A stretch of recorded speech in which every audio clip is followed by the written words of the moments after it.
Zarathustra de Frédéric Nietzsche. Mon dégoût pour l'homme, pour la racaille, a toujours été mon plus grand péril. Veut-on entendre ce que disait Zarathustra sur la façon dont on se délivre du dégoût? Que m'est-il arrivé? Que fis-je pour m'affranchir du dégoût qui rajeunit mon cil? Quel coup tel m'a enlevé jusqu'aux hauteurs où la canaille n'est plus assise au bord des sources? Mon dégoût m'a-t-il de lui-même donné des ailes et le don de deviner les sources cachées? Il m'a fallu voler à la cime des cimes pour retrouver la source de la joie.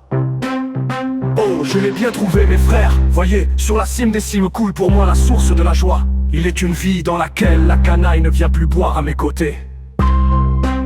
Tu coules presque trop fort pour moi, source de joie. Bien souvent tu vides mon verre en essayant de le remplir. Il me faut apprendre encore à t'approcher plus modestement. Mon cœur s'élance trop fort vers toi.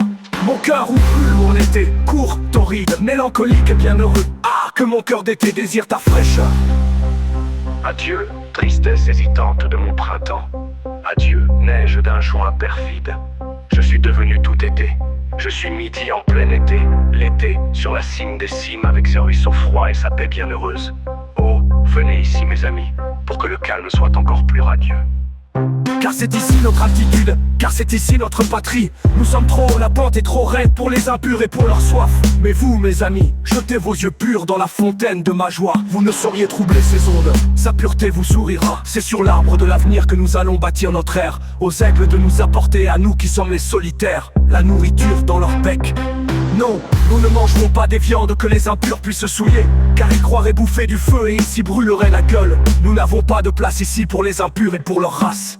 Notre bonheur serait pour leur corps comme une caverne de glace. Notre bonheur gèlerait leurs esprits et nous vivrons aux dépens d'eux, comme les vents de la tempête, voisins des aigles, voisins des neiges, voisins de paliers du soleil. Voilà la vraie vie du grand vent.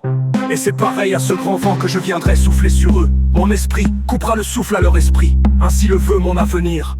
En vérité je vous le dis, Zarathustra est un grand vent pour les bas-fonds. Et voici le conseil qu'il donne à ceux qui voudraient le combattre. À tous qui crachent et vomissent, gardez-vous de jamais cracher contre le vent.